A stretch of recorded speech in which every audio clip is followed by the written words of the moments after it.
Hello beautiful people, and welcome to my YouTube channel.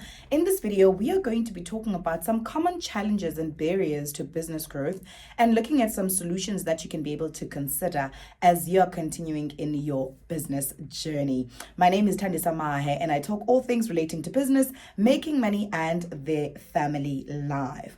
To my returning subscribers, thank you so much for the continued support. I truly appreciate it. And if you are coming on here for the very first time, please consider subscribing and switching on the notification bell so that you may be kept abreast of when we put out new content. Let's jump right into it.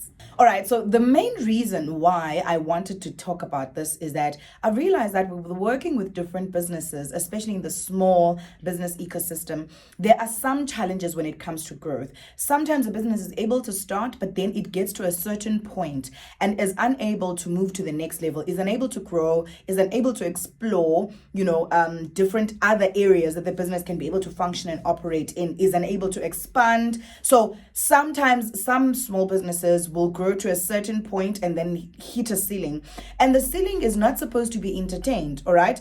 I'm not talking about when you're just taking a bit of a break from growth and you just want to breathe. I'm not talking about that, but I'm talking about when you also as an entrepreneur, you want to see your business grow, you want to move it to the next level, you want to expand, you want to increase your business operations, but you are struggling with some areas. So I'm going to talk about some of the problematic areas and also suggest some solutions. Sometimes also entrepreneurs are not able to identify the reasons why they are not able to grow. So this video is also going to kind of help you to think in terms of what could potentially be the problem and how you can be able to consider certain solutions to move yourself past whatever barrier, whatever bottleneck or whatever problem is hindering you from actually growing your business to the next level.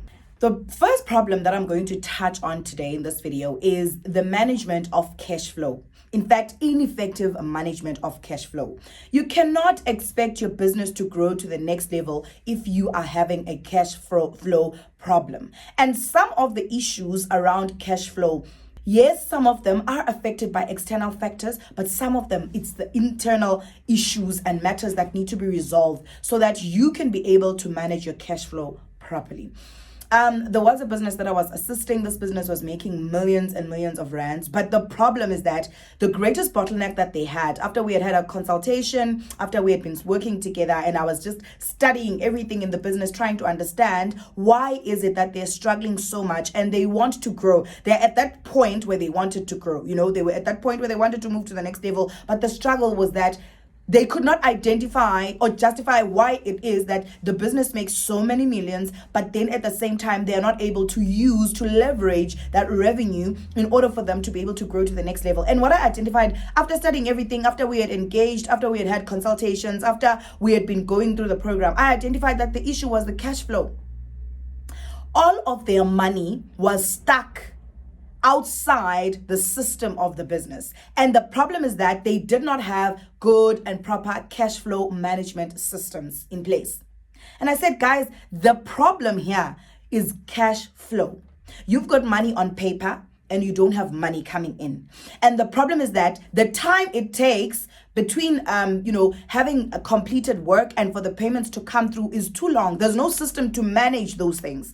They don't even have portions of upfront payments. They don't even have deposits. Like, it was just a mess. They would just continue to execute work and then wait for 6 months before the payment actually comes through. How are they supposed to survive all that time? And what they didn't even do is they didn't have a cushion to manage that. Obviously, it's already a mess, but you need a cushion to manage that. And the cushion would be having a good relationship with your banker. Why are you making millions and you don't have a good relationship with your banker that is actually going to be able to trust that, they've seen your record, they've seen your track record, they've seen how money flows into your account, so they can be able to buffer the gap. You've already created the mess of having the gap, but why not just have, then a good relationship with your banker? Why are you banking with a bank that is not able to assist you in managing your cash flow?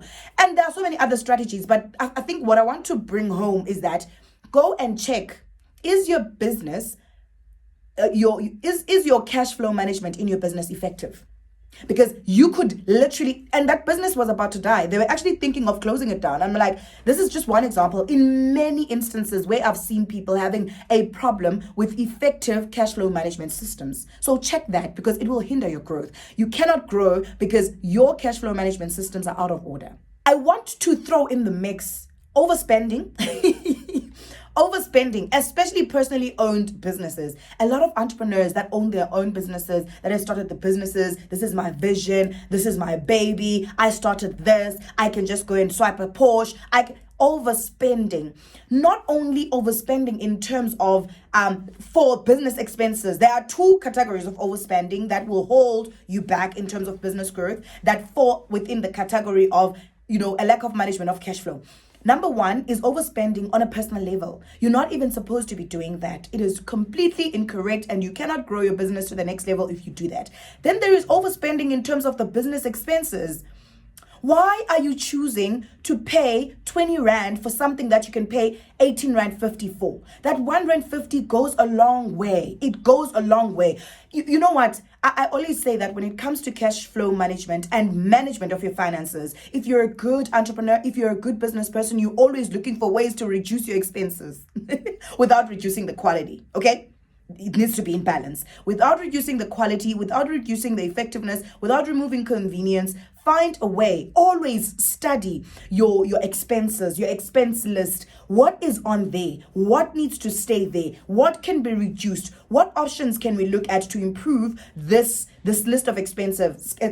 Even if you reduce it by 10 cents, I'm telling you, you're doing great.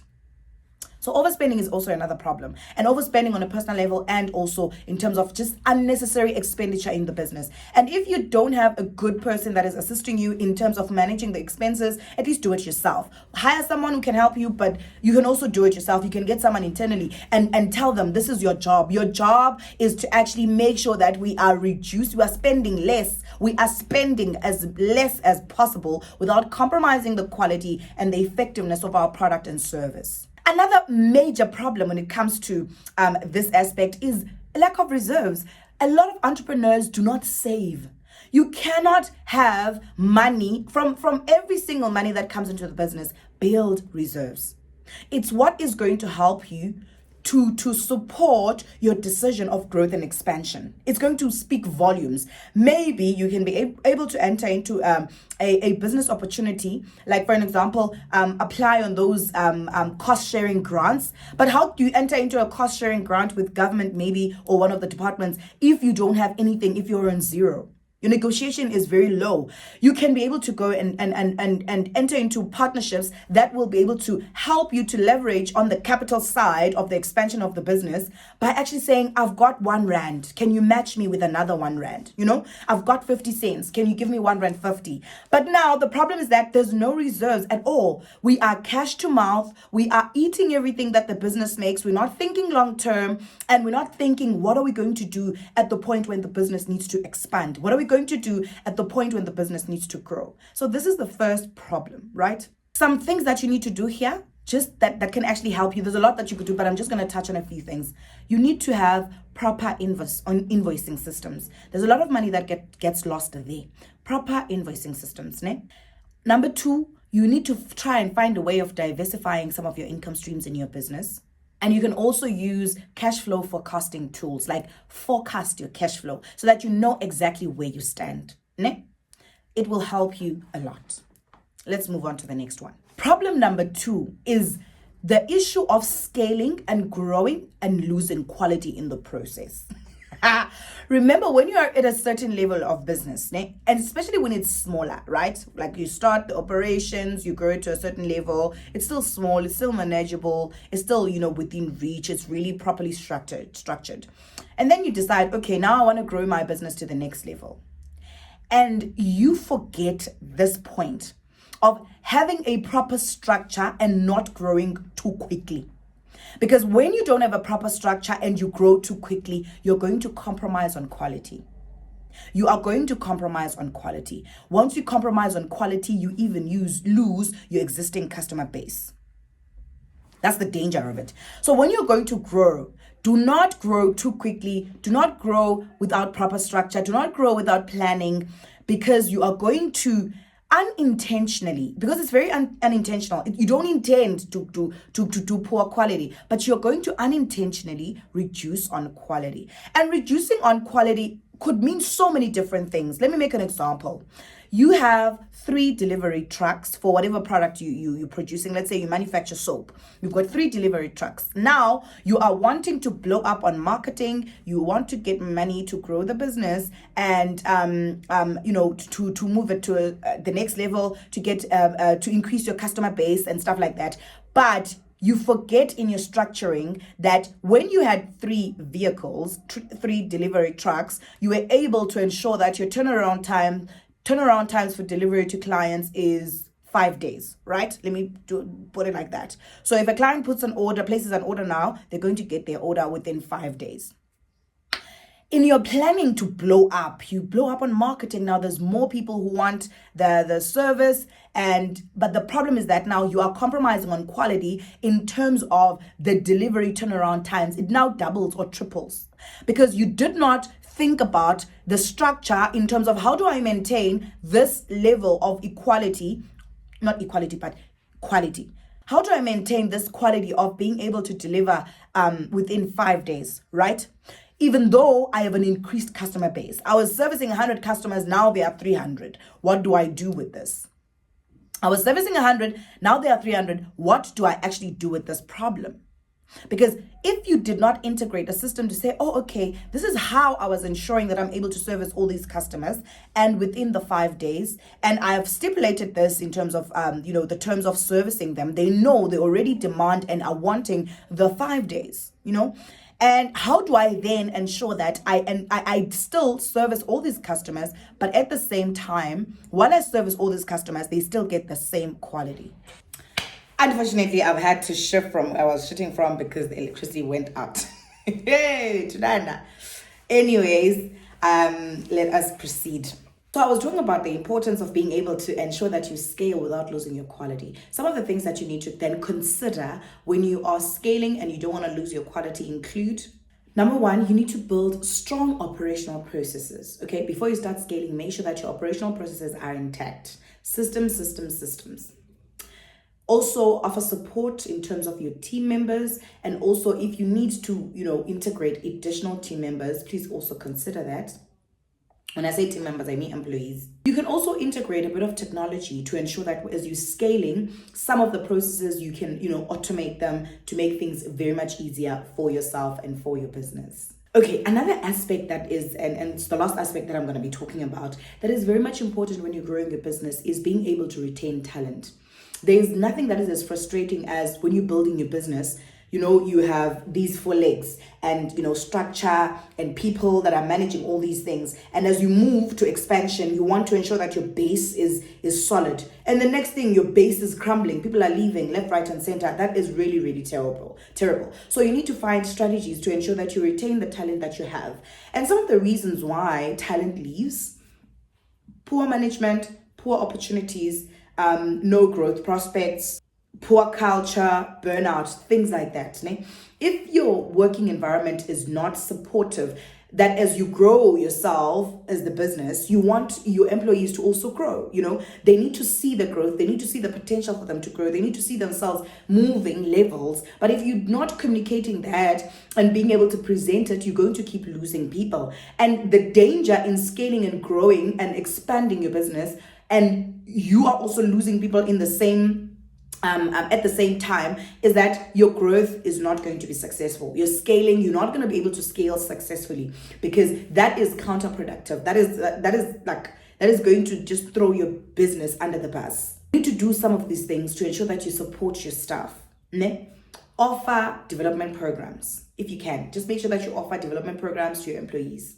Create a culture of recognition and belonging. When your employees do good, recognize them, appreciate them, show them that you care about them, show them that they are part of the team. That is why I love using the word team rather than employee, because it makes people feel like they are part of the entire business. They are a part of, the entire vision, and whatever it is that the business is trying to do, they form part of it if you call them team rather than employees.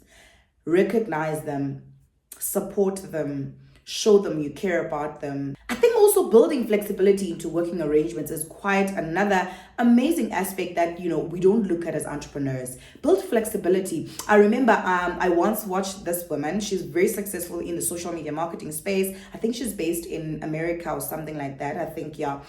And she literally offers her employees the opportunity to bring their children to work. She's set up spaces for them to bring their children to work. Also, you don't have to work from the office. You come into the office when you need to use the things that are in the office. You can actually be flexible to work from home. The structure inside her business is so unique, and it serves, like, the employees have got couches. They can just sleep on couches if they want. They have beds. It's such an interesting model. And she makes millions of dollars, not rands, of dollars. And it's so powerful that as she integrates flexibility, people don't feel like they're bogged down to, you know, perform. They feel like this is like a lifestyle. Work to them integrates into their lifestyle, and that yields greater results. Because what's the use of forcing people to come in at 8 o'clock at work until 5 o'clock, and then they're not pulling the weight the whole time because they're bored of the strictness. I'm not saying her model is a bit extreme, but I'm trying to say, how can you be accommodative to integrate flexibility into the way your team, your employees, you know, are able to work within your organization or within your business? Those things can really help with retention of talent. Because once you've spotted talent, you want to retain it to the best of your ability. All right. So yeah, these are some of the areas that you can actually look at when you are thinking about growing your business, and consider some of the solutions that I've, the advices and solutions that I've presented in this video. If you've got a question, drop it in the comment section. And if you are returning, once again, I want to say thank you as a subscriber. I truly appreciate your coming back. And if you are literally new, please consider subscribing and also switching on the notification bell so that you're kept abreast of when we put out new content. Otherwise, that's all from me for today. Until next time, stay absolutely blessed.